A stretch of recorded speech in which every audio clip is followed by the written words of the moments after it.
या धड्याच्या आपण आता पुढच्या विभागामध्ये प्रवेश करतो. चला तर. आता आपण बघूया की मृदा, धूप व अवनती. आतापर्यंत आपण काय काय बघितलं की मृदा तयार कशी होते, तिला तयार करताना कोणत्या कोणत्या घटकांचा त्याच्यामध्ये समावेश होतो. त्याच्यानंतर आपण आपल्या मृदेचे वेगवेगळे प्रकार बघितले. त्याच्यानंतर ही मृदा प्रत्येक वेगवेगळी मृदेच्या प्रकारामध्ये ती मृदा कोणत्या ठिकाणी आढळते ते आपण नकाशाच्या द्वारे ते सुद्धा आपण अभ्यास केला. तर आता पुढे बघतोय धूप आणि अवनती ह्याच्यामध्ये काय काय आहे ते आता आपण स्पष्टीकरणामध्ये घेऊया. चला. तर वारा आणि पाणी यामुळं मृदेचा थर हा वाहून जातो. खूप पाऊस पडला तर काय होतं, मृदा वाहून जाणार. बरोबर आहे. आणि वारा वारा आला की काय होते, मृदा उडते. हवा म्हणजे एका ठिकाणावरून दुसऱ्या ठिकाणी जाते. म्हणजे काय, तर मृदेची धूप होणं. याच गोष्टीला काय म्हणतात, मृदेची धूप होणं. आता वाहतं पाणी, हवामान, प्राकृतिक रचनेमधली काही विविधता या सगळ्यामुळं मृदेची धूप ही होते. मृदेची जशी धूप होते म्हणजेच तसेच काही कारणाने मृदेचं आरोग्य सुद्धा बिघडतं. आता आरोग्य बिघडतं काय? अर्थात हा तुम्हाला प्रश्न पडला असेल की बाई काय सांगतायत की मृदेची आरोग्य बिघडतं म्हणजे काय, मृदा आजारी पडते? बघूया काय होतं आपल्या मृदेला. तर म्हणजेच काय, तर मृदेची अवनती होणे असं त्याला म्हणतात. आता बघूया. शेतीमधून अधिक उत्पादन मिळवण्यासाठी रासायनिक खतं, जंतुनाशक, त्याच्यानंतर तृणनाशक इत्यादींचा वापर केला जातो.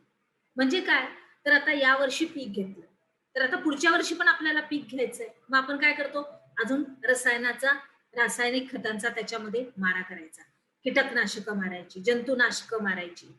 त्याच्यामुळं काय होतं, ह्या सगळ्या रसायन आणि खतांचा अतिरेक झाला आणि त्याचा जास्त वापर झाला तर मृदेची अवनती घडून येते. म्हणजे अर्थात तिचं आरोग्य बिघडतंय आणि ती आजारी पडते असंच म्हणायला पाहिजे आता.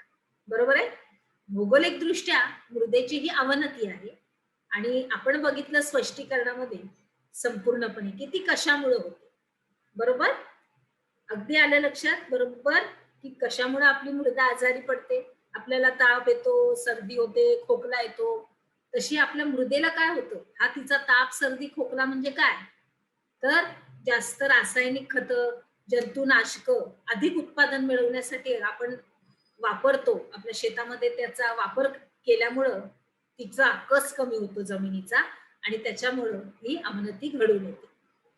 अतिरिक्त जलसिंचनामुळे जमिनीतला क्षार हा अ, वर येतात आणि ती जमीन खारपट बनते. म्हणजे काय होतं की जमिनीमध्ये जर जास्त पाऊस पडला, जास्त पाणी मुरलं तर काय होतं की त्याच्यातले क्षार वरती येतात आणि मग ती जमीन कशी अशी खारी खारी अशी होते. रासायनिक द्रव्यांच्या अतिवापरामुळे ती द्रव्य या मृदेमध्ये वर्षानुवर्ष तशीच राहतात आणि मग त्याच्यामुळं मृदेतले जे सूक्ष्मजीव असतात ते नाहीसा होण्याचा धोका असतो. सूक्ष्मजीव काय करतात तुम्हाला चांगलं माहिती आहे की तो जमिनीचा कस वाढवतात. परंतु हे जर नष्ट झाले तर मग काय होणार, त्याच्यामध्ये काहीतरी समस्या उद्भवणार. तर मग त्याच्यामुळं मृदेतले हे सूक्ष्मजीव नाहीसे होण्याचा इथं धोका निर्माण होतो आणि म्हणून त्या मृदेमधलं जे ह्युमसचं प्रमाण असतं ते सुद्धा कमी कमी होत जातं आणि मग वनस्पतींना आवश्यक अशी पोषक द्रव्य आपल्याला मृदेतून मिळेनाशी होतात आणि मग मृदेचा संपूर्णपणे सासू म्हणजे बिघडला असल्यास मृदेचे आरोग्य बिघडले असे समजतात. झालं स्पष्टीकरण आपल्या मुद्द्यामध्ये. बाजूला बघा मृदेची अवनती कशी दिसते, जमिनीला कशा भेगा पडलेल्या आहेत. बरोबर दिसतंय. चला पुढे जाऊया. आता आपण बघतोय मृदेची धूप, इथं पण काही चित्र आहेत. मृदेची धूप कशी होते बघा, वाऱ्याने उडते आणि कसं उतारावरून मृदा वाहत आहे. आता मृदा संधारण, आता आपण बघूया की कसं काय ह्याचं बिघडलेलं स्वास्थ्य आता बरं कसं करायचं, आपल्या मृदेला गोळे आणि औषधं कशी द्यायची. बरोबर आहे. चला तर मग. मृदेचं महत्व जर लक्षात घेतलं तर तिचं संधारण करणं हे अतिशय महत्वाचं आहे. कारण आपल्या आयुष्यात आपली मृदा अतिशय महत्वाची आहे. कारण त्याच्यामधूनच आपल्याला पिकं मिळतात आणि आपण खाऊ शकतो फळं, भाज्या सगळं काही. आणि शिवाय आपण जे काही मांसाहारी पदार्थ ते पण खातो, ते पण ते त्या तृणावर म्हणजे गवतावरच अवलंबून असतात. म्हणजे वनस्पतीवर. आणि ही वनस्पत्या कुठे उगवतात? ह्या आपल्या ज्या वनस्पत्या असतात त्या कुठे उगवतात? तर आपल्या मृदेमधून, आपल्या जमिनीतून. म्हणून आपली मृदा संधारण करणं हे अतिशय जरुरीचं आहे. तर आपल्या मुद्द्यामध्ये जाऊया परत, की शेतातल्या सुपीक मृदा ह्या पावसाच्या पाण्यासोबत वाहून जाऊ नये म्हणून शेतांना बांध बंदिस्ती करतात. म्हणजे काय? अडवणूक करायची आणि बांधावर योग्य प्रमाणात झुडपांची लागवड करायची. बघा, जेव्हा झुडपं आपण असे त्याला कुंपण घालतो, त्याच्यामध्ये काय होतं, की पाऊस पडल्यानंतर ते पाणी वाहून न जाता त्या झुडपामध्ये अडकलं जातं आणि इतकी माती जात नाही. ती माती तटते त्या झाडामध्ये. बरोबर आहे? त्याच्यानंतर शेतामध्ये जास्त उताराच्या भागावर दगडांच्या साहाय्यानं बांध घालायचा आणि अशी कामं मृदा संधारण विभागाद्वारे केली जातात.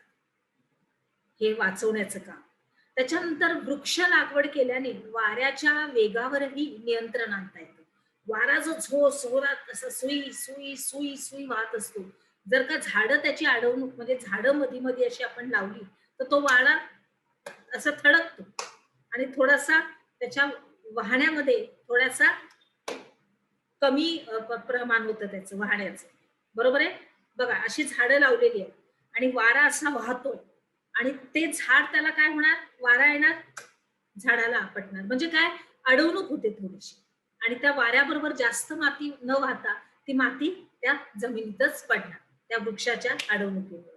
आलं आता बरोबर लक्षात? पुढे जाऊ.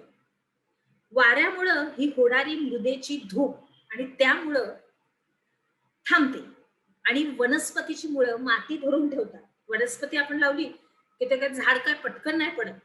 ती खाली सगळी मुळं अशी पसरलेली असतात जमिनीमध्ये आतमध्ये आतमध्ये आतमध्ये. मग ते काय करतात? माती घट्ट धरून ठेवतात आणि त्याच्यामुळे सुद्धा मृदेची धूप ही थांबली जाते.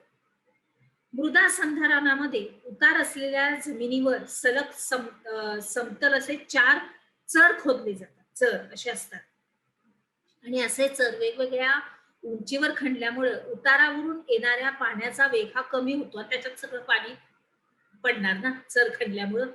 आणि त्याच्यामुळं काय होतं, तर झीज ही थांबते. तसंच या चरामुळं थांबलेलं पाणी जमिनीस मुरण्यास मदत होते. कारण ते चर खणल्यामुळं तिथं त्याला अडवणूक होते पाण्याला. सरसकट जाण्यापेक्षा ते परत त्याच्यात अगोदर पडतात आणि मग आपलाच फायदा, आपली मृदा नीट होणार. हीच तिची गोळी आणि इंजेक्शन आहे, औषध आहेत तिची. बरोबर? वृक्ष, झुडपं, त्याच्यानंतर आपले समचल असे चर खोदले जाईल. ही सगळी तिची औषधं आणि काय आहेत? इंजेक्शन्स. त्याच्यानंतर आपण बघूया, की आकृती क्रमांक 7.5 मधल्या विविध उपायांचे आपण चित्र आहेत आपल्या ह्याच्यामध्ये पण आहे, उपक्रमामध्ये आणि त्याच्यामध्ये पण आहेत आपल्या पाठ्यपुस्तकामध्ये. तर महाराष्ट्र शासनानं ह्याच्यावर पाणलोट क्षेत्र विकास अंतर्गत ग्रामीण भागामध्ये शेताच्या उताराच्या दिशेने बांध बंदिस्ती करणे हा कार्यक्रमच राबवला आणि त्याच्यामुळं काय झालं? उताराच्या दिशेने बांध बंदिस्ती करणे हा कार्यक्रम राबवला आणि त्याच्यामुळं पाणी अडवा आणि पाणी जिरवा ही योजना यशस्वी झाली. आणि मग पर्यायानं भूजल पातळी वाढवण्याच्या प्रयत्नाबरोबरच मृदेची धूप होणं हे अत्यंत गरजेचं आहे. पर्यायानं भूजल पातळी वाढवण्याच्या या प्रयत्नाबरोबरच मृदेची धूप होणं हे कमी झालेलं आहे. काय झालेलं आहे? कमी झालेलं आहे. मग शासनानं जलयुक्त शिवार ही योजना अलीकडेच सुरू केली. बघा, जमिनीची ही धूप थांबवण्यासाठी वेळोवेळी शासनाने हे भरपूर असे प्रयत्न केलेले आहेत. वेळोवेळी सतत प्रयत्न करत आहे. कार्यक्षम आहे त्याच्यामध्ये, की जमिनीची धूप थांबणं म्हणजे काय? तर आपल्या पिकांचा विकास, शेतीचा कस अगदी वाढला जातो आणि व्यवस्थित त्याच्यामध्ये पीक येतं आणि पीक व्यवस्थित येणं म्हणजे सर्वसंपन्न देश. त्याच्या योजनेनं आपलं शासन योग्यरित्या पावलं टाकत आहे.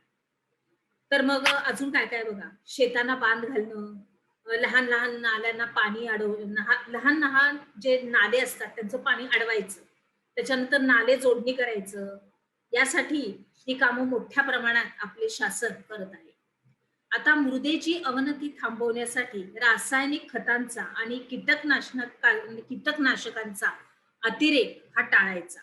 सेंद्रिय खतांचा म्हणजेच काय तर शेणखत, गांडूळ खत, कंपोस्ट खत यांचा वापर केला तर मृदेतील संपूर्णपणे ह्याचा तोल राखला जातो, सामूचा, आणि त्यामुळं काय होतं की जमिनीचा कस हा वाढतो. आता बघा सगळं आपण बघूया. इथे बघूया बांधबंदिस्ते आहेच. इथे आहे वृक्षारोपण, बंधारा, समतल चर आणि मृदेतील ह्युमसचं प्रमाण हे वाढवण्यास त्याच्यामुळे मदत होते आणि मृदेची सुपीकता ही टिकून राहते. शेतजमीन काही कालावधीसाठी पडीक ठेवायची आणि तसंच आलटून पालटून पीक घ्यायचं. आता ज्वारीचं घेतलं, पुढच्या वर्षी ऊसाचं घ्यायचं. असं म्हणजे आलटून पालटून पीक घेणं हे महत्वाचं असतं, की जेणेकरून त्या जमिनीची सुपीकता असते ती अगदी टिकून राहते. आणि टिकून राहता राहता त्याच्यामध्ये शेण टाकायचं, पालापाचोळा जाळायचा, गांडूळ खत हे त्याच्यामध्ये टाकायचं. त्याच्यामुळं काय होणार की त्या जमिनीचा कस वाढणार. आलं लक्षात? बघा आपली चित्र बघा सगळी व्यवस्थित. आलं लक्षात? पुढे जाऊया. आपण काय शिकलो या विभागामध्ये आपण बघतोय की मृदेच्या संदर्भात तक्ता पूर्ण करा या अंतर्गत आपल्याला क्रिया, परिणाम आणि सुपीकता वाढते की कमी होते हे तुम्हाला संपूर्णपणे आपल्या वहीमध्ये सोडवायचंय. आलं लक्षात? अगदी बरोबर. आपली मृदा हा धडा अगदी बरोबर. चला तर पुढे जाऊया.